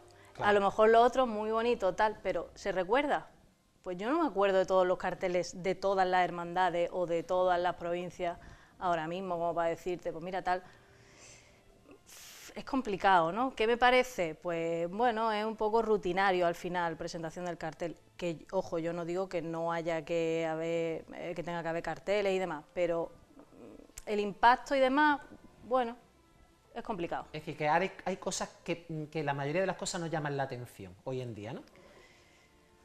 Es difícil, difícilmente recordable, son difícilmente recordables. No sé qué, como has comentado antes, para que impacte en la gente y para que te guste, o sea, no sé, ¿no creéis vosotros que es muy complicado que guste a todo individuo, todos los carteles, todos los años? Eso es una cosa muy... es que no sé, eso es lo que estamos buscando, que todos los años... A mí personalmente, como Estefanía Recio, me gusten todos los carteles de todas las hermandades. Es muy complicado, eso es muy complicado. Entonces, no sé si es por el exceso de cartelería tal, creo que falta eso, el impacto. El impacto. ¿Y Javier? Yo es que creo que este año, a nivel de grandes capitales, no ha habido un cartel muy rompedor. Creo que han sido todos muy conservadores, a intentar... que la gente no cree polémica, que han ido un poco a gamarra, me parece. De hecho, creo que el cartel que más se ha hablado de él ha sido el de, creo que es Tertulia la Freidora o algo de eso, de Gonzalo. Sí, es verdad. Me parece que ha sido el más más rompedor. rompedor. El papel de pescado. Exacto. Sí. Me parece que ha sido el más rompedor. Y creo que las grandes capitales, quizá un poco por susto a la crítica en redes, pero han ido un poquito todo a lo conservador. Quizá Huelva es el que más se escapa un poco y para mí es mi favorito.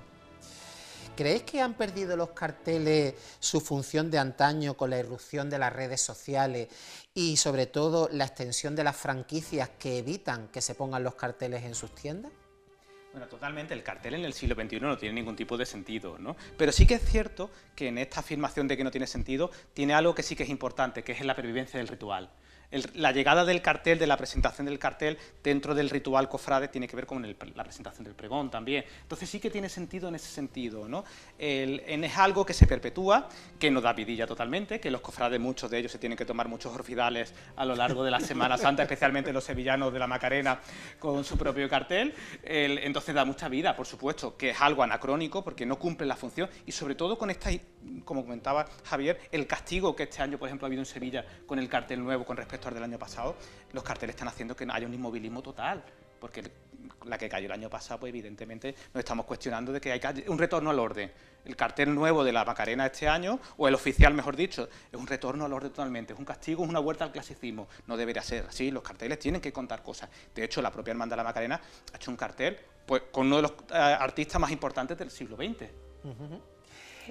José Carlos, muchas veces los cofrades entienden el cartel como una pintura, una estampa, pero se olvidan de lo que verdaderamente es un cartel, ¿no?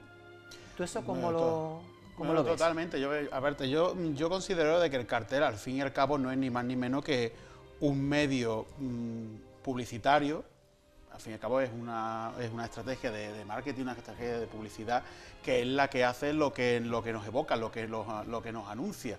Y muchas veces caemos en el error de que, es lo que ha dicho el maestro, que queremos una obra tan clásica, que muchas veces lo que buscamos es contentar a todos los hermanos de la cofradía, que el cartel sea lo menos transgresor, lo menos rompedor, lo menos contemporáneo posible. Y yo a mi cofradía con esto la tengo contenta. Sí. No tengo problema. En el caso de un hermano mayor, por ejemplo, yo hago un cartel que sé que le gusta a todo el mundo y aquí paz y después gloria. Quizá no pensáis que los carteles que se editaban en el siglo XX tienen más toque de modernidad que los que se efectúan en esta época. Totalmente, sin duda, compañero, totalmente. Muchísimo. Y además se acusaban los lenguajes imperantes artísticos en el momento, cosa que se ha ido perdiendo a lo largo del siglo XX, sin lugar a dudas.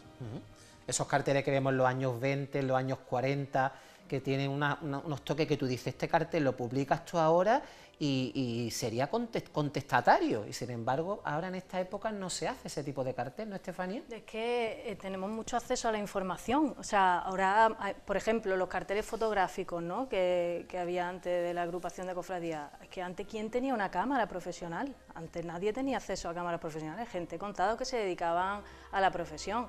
Y igualmente, ¿quién podía aprender de forma autodidacta pintura? Es muy complicado. Nadie, ahora mismo hay muchísima gente, e incluso el que no sepa y quiera, tiene medios en YouTube, en numerosas páginas de cursos que puedes aprender, entonces... Has citado el tema de la fotografía y es un rasgo típico de Málaga que en últimas décadas Málaga ha dejado un poco al margen la fotografía para centrarse en lo que es la técnica pictórica, y también la fotografía también es un arte, ¿no? Siempre lo ha sido, lo que pasa es que es una de las hermanitas pobres, ¿no?, de las artes. Sí que es cierto que con el cartel parece ser, tenemos el concepto todavía en la cabeza que un cartel fotográfico es menos artístico. Y aquí tendríamos que llamar la atención que al final la jugada de la Macarena con el cartel de Gordillo, no nos olvidemos que está creando una gran pinacoteca, que dentro de 30 años la Macarena dispondrá, con todas las críticas que ya no habremos olvidado, de una gran pinacoteca hecha por los grandes artistas contemporáneos del siglo XX o del siglo XXI. Quizás en el peso de la fotografía todavía quede que parece que es menor, ¿no? Pero la jugada de la Macarena es espectacular, es decir, la inversión en patrimonio artístico es totalmente loable al respecto. Yo estoy de acuerdo en lo de que la fotografía parece como la hermana pobre, como dice él, pero he visto desde hace unos años para atrás que hay una corriente de fotógrafos como que intentan editar su fotografía y llevarla un paso más allá, no simplemente la fotografía y debajo ponerle un cartelón con pues, Martes Santo, tal. Una corriente para mí muy interesante con esas ediciones. Uno de los aspectos que me gustaría tratar con vosotros es la de la necesaria remuneración de este arte. Muchas veces las cofradías quizás no han valorado la labor que ejercéis, ¿no? Y ha habido muchas veces pintores que han tenido que hacer su obra de modo altruista, ¿no?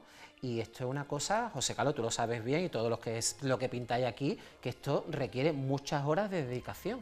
Muchas horas de dedicación, muchas horas de un estudio previo de la obra antes de su ejecución, un gasto verdaderamente importante en un material, porque no recordemos que los materiales no vienen solos, no caen del aire los materiales, y vivimos desgraciadamente, ellos dos saben de lo que estoy hablando, de una época en la que todo vale muchísimo dinero, porque es verdad, y hombre, a día de hoy, es que esto es como todo, Alejandro, hay cofradías que le dan el valor a la pinacoteca que se merece, y hay quizá otras cofradías que lo tienen como un hecho más de la cofradía, es como, venga, el cartel, me da igual, venga.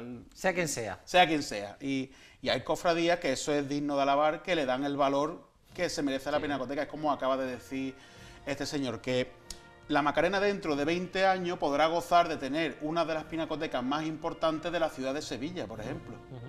No quiero decir con esto de que, por ejemplo, tanto en mi caso, por ejemplo, realce aún más la pinacoteca de una cofradía, pero que hay cofradías que verdaderamente se implican en darle el valor a la pinacoteca que ésta merece. Vamos a pasar unos minutitos a publicidad y volvemos enseguida.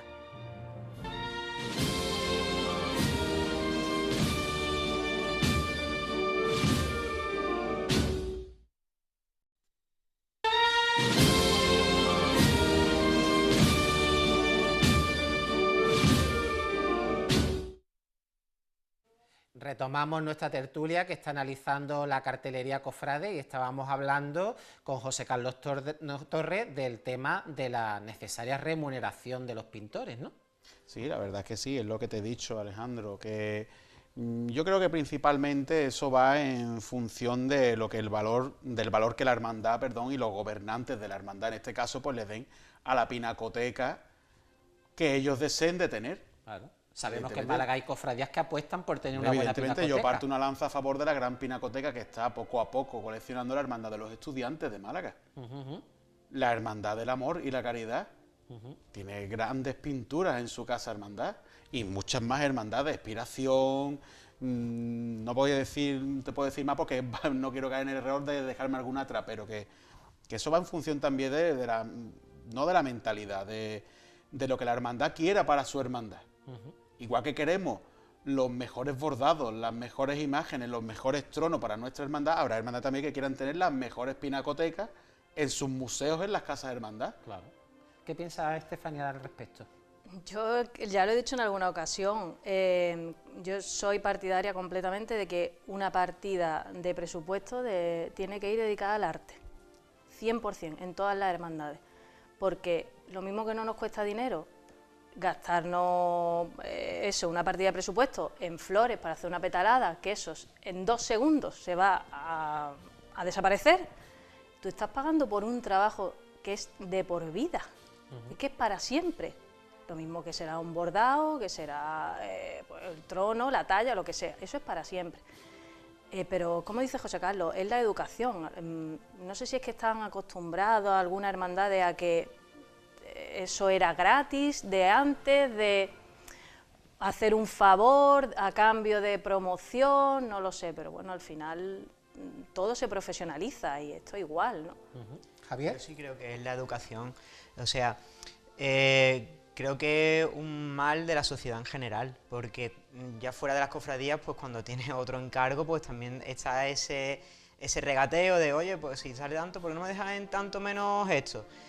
Y yo muchas veces me pregunto, oye, cuando tú vas al Corte Inglés o de otro lado, ¿por qué ahí no pues también intenta regatear? Porque a mí sí y a ellos no.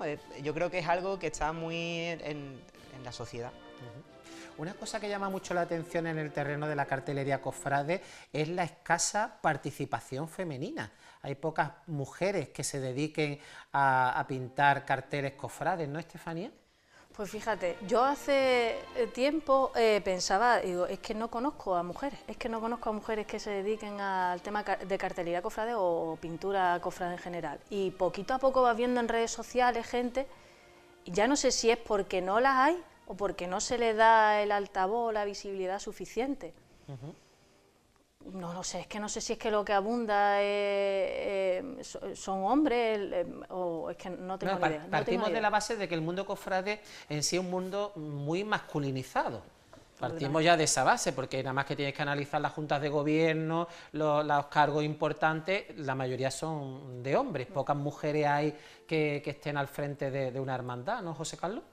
Es una pena, pero es verdad, es la verdad. Es la verdad, es una pena. Y con respecto a lo del arte, yo personalmente, si fuera dirigente de una hermandad, yo le daría un pensamiento a encargar una obra a una mujer, porque, por ejemplo, vamos a poner ejemplos claros. Uno de los grandes carteles de la Semana Santa de Sevilla fue el de Carmen Lafón. Exactamente. Una magnífica pintora de Sevilla. Sí. Y el de este año, de la Semana Santa de Sevilla. No me acuerdo del nombre de la chica que lo ha pintado. Virginia, creo. Virginia. Otra gran obra. Sí.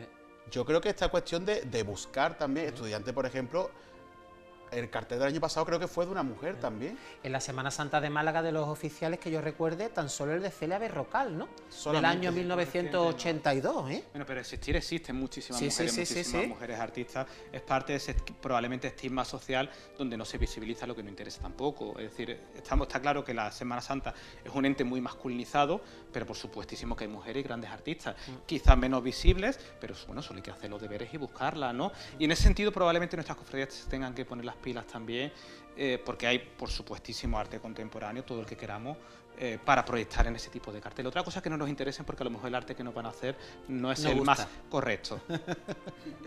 Hemos hablado en esta tertulia, lo que llevamos de tertulia, mucho del cartel de la Macarena de este año, de la Hermandad de la Macarena, hecho por Gordillo, ¿no?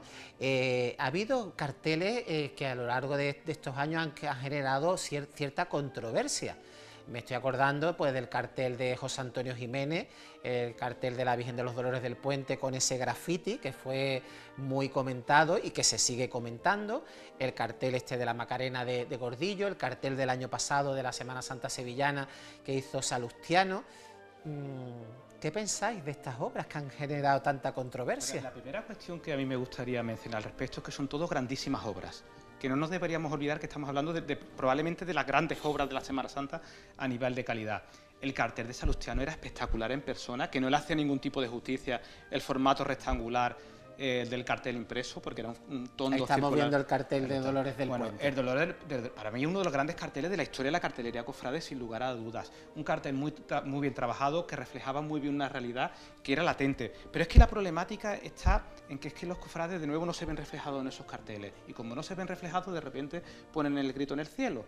Y esto no debería ser así, porque el cartel del año pasado de Sevilla ha conllevado que el de este año sea una reacción un retorno al orden. Y eso me preocupa porque eso pasa en tiempos de crisis, pasa en tiempos de guerra, que de repente una sociedad totalmente convulsa en los años siguientes busca ese retorno al orden. Y creo que el cartel de este año, la Semana Santa de Sevilla, es un castigo total a la historia de la cartelería. No vamos a decir que el cartel sea bueno o sea malo, pero es un cartel que... Estamos viendo en nuestras pantallas el cartel que ha generado este año tanta controversia, que es el cartel de la Macarena, y sobre todo controversia y reacciones en las redes sociales. Esa colección de memes que se han visto... como dijo el maestro Jesús Romanó, dice, es que este cartel ha despertado la creatividad del mundo. Sí. Ha despertado la creatividad del mundo, porque cuántos memes, que una persona ya coja y dibuje un meme, es que ha despertado la creatividad del mundo. Nos da a entender que la Semana Santa, como dice el profesor Parada, es un ente vivo que se sabe adaptar a cualquier circunstancia, ¿no? Yo lo que pienso es eso, ¿qué esperamos? O sea, la hermandad no sabía lo que hacía Gordillo, porque tú entras en su página web y todo es en una misma línea, ¿eh? No. ¿Qué esperabas que hiciera Gordillo? ¿Qué esperabas que hiciera Salustiano?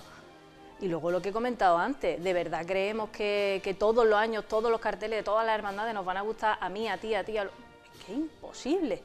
Pero de verdad, lo más importante de esto al final es que no perdamos la forma, se pierden la forma en redes sociales. Pero a nivel de dar vergüenza. Ya no porque sea una persona de 90 años. Es que yo creo que el cartel, la opinión de un cartel no tiene que ir más allá de me gusta, no me gusta, ven, vamos al siguiente. Si es que carteles hay a patadas. Lo que no puede ser las faltas de respeto, porque, claro, pero es lo que he dicho antes, ¿no sabíamos Gordillo lo que iba a hacer como hermandad de la Macarena? ¿O Salustiano? ¿O Salustiano? Yo creo que detrás hay una estrategia publicitaria muy bien medida, lo que pasó el año pasado, Ojo, perfectamente perdona controlado. que te corte, yo no sé lo que cobra Gordillo, ¿eh? Bueno, como artista importante que es bastante, es decir, es que a lo mejor estamos criticando y este hombre... tiene un caché alto, por supuestísimo que que sí, yo no porque lo su sé, obra pero... se vende en el mercado del arte, ¿no? Yo sí que pienso, Javier, no por parte del público, pero sí por parte de la agrupación de cofradía, el Consejo de Hermandad de Sevilla, que evidentemente hay una estrategia detrás de saber el impacto de la reacción social, política que va a tener ese tipo de obras. Yo creo que quizás es un poco el mirar el caché antes de lo que te van a hacer. De, oye, pues, ¿qué nos están pidiendo la gente? Cosas más modernas, que estamos aquí oliendo un poquito a rancio. Pues, ¿quiénes son los más modernos? ¿Quiénes son? Vamos a tirar por aquí. Y a lo mejor pegan un poco de eso, creo yo. Porque si también ellos son cofrades y tienen termómetro de su ciudad y de lo que gusta y lo que no. El ver que... O sea, saber a lo que te expone cuando contratas a gente así. Sí, pero por eso mismo creo que es algo premeditado, de decir, lo del año pasado Salustiano, pero si es que ese hombre pinta así, es que lo de Gordillo sabemos perfectamente cómo pinta de hace 50 años. A mí no me vale la excusa de a ver si me hace algo diferente. No, pues te harán el lenguaje en el que se expresa habitualmente, es una excusa, igual como vosotros expresáis en vuestros diferentes estilos artísticos, ¿no? Yo es que pienso que los propios juntas de gobierno también son gente cofrade y son de la misma mentalidad que el público que está en redes sociales criticando.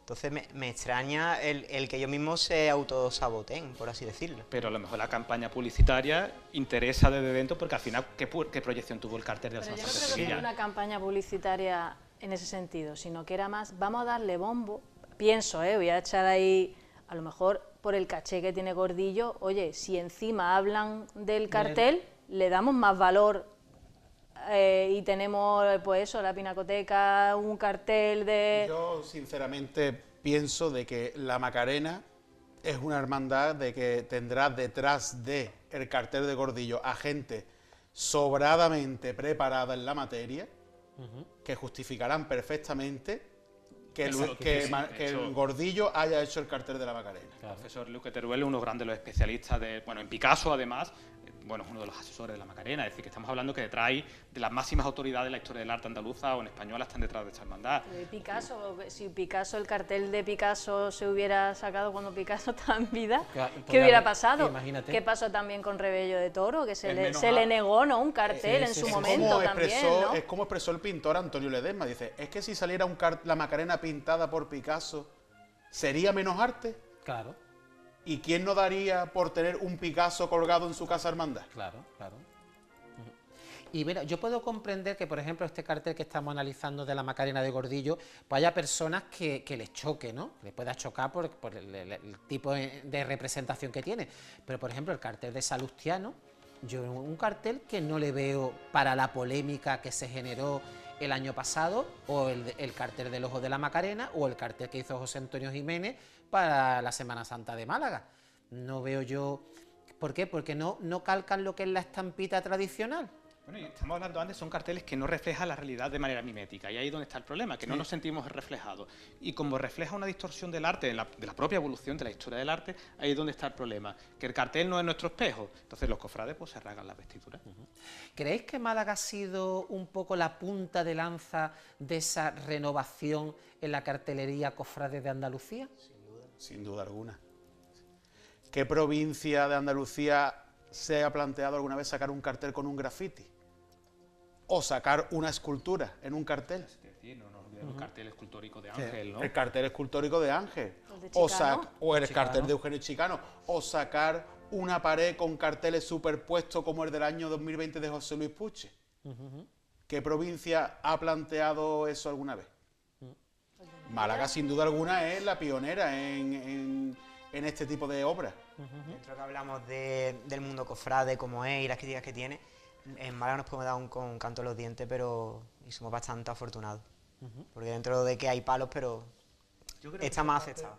Que es parte del propio contexto de la renovación plástica que se está produciendo en Málaga, ¿no? Siempre hablamos de la cuestión de la imaginería procesional y las razones, ¿no? Es que en Málaga el 12 de mayo del 31 fue muy malo para muchas cosas, pero fue muy bueno para el revulsivo, ¿no? De decir, de que pasasen cosas diferentes, ¿no? Yo creo que eso extrapolable está pasando en el diseño procesional totalmente. Los diseños que se están haciendo en Málaga no se hacen en ningún sitio, ¿no? Especialmente con la obra de Toledano. Las obras que estáis presentando vosotros y las obras que están haciendo nuestros escultores, aquí nos están contando que pasan cosas. Y en Málaga hace mucho tiempo que se utilizan unos lenguajes expresivos muchísimo más contemporáneos que en el famoso neobarroco sevillano, que están anclados en la tradición. Pero yo creo que es el caldo de cultivo propio de la ciudad por los avatares históricos.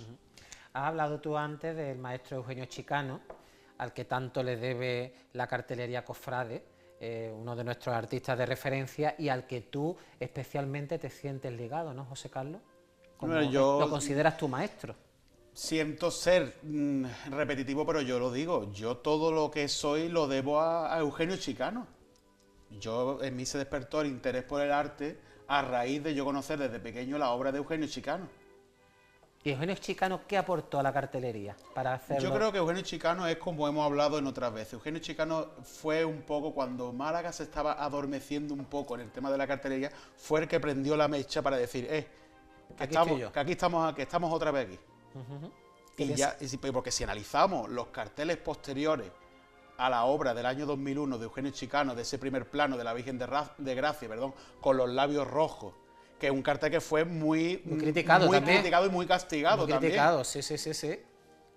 ¿Qué es lo que vino después? Quizás, José Carlos, es que vamos a reivindicar aquí la figura de Eugenio Chicano. Hombre. No vamos a hacer comparaciones con otros autores que tienen museos en la ciudad, pero es que no se entiende que uno de los grandes renovadores de la plástica andaluza del siglo XX esté denostado totalmente.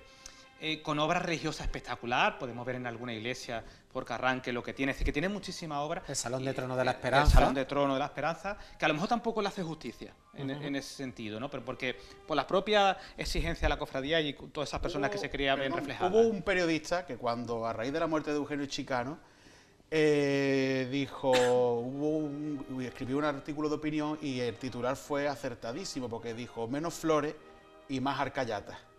Fíjate. Porque Eugenio Chicano no merece ser un pintor temporal en una sala expositiva. Totalmente.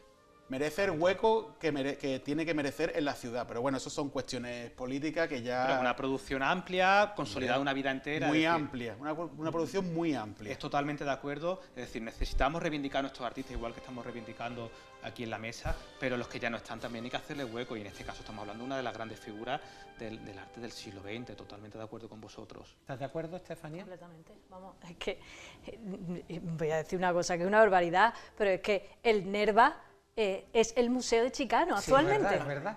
Es verdad. Que Málaga no le haga un museo a Chicano y Nerva es que es su museo. Y muchas veces se conoce a Chicano por ir allí. Sí. Y yo recuerdo la exposición que hubo temporal ahí en el Museo de Málaga, ¿no? Hubo una en la aduana y ahora creo que iba a haber otra, ¿no? La agrupación, ¿no? Sí.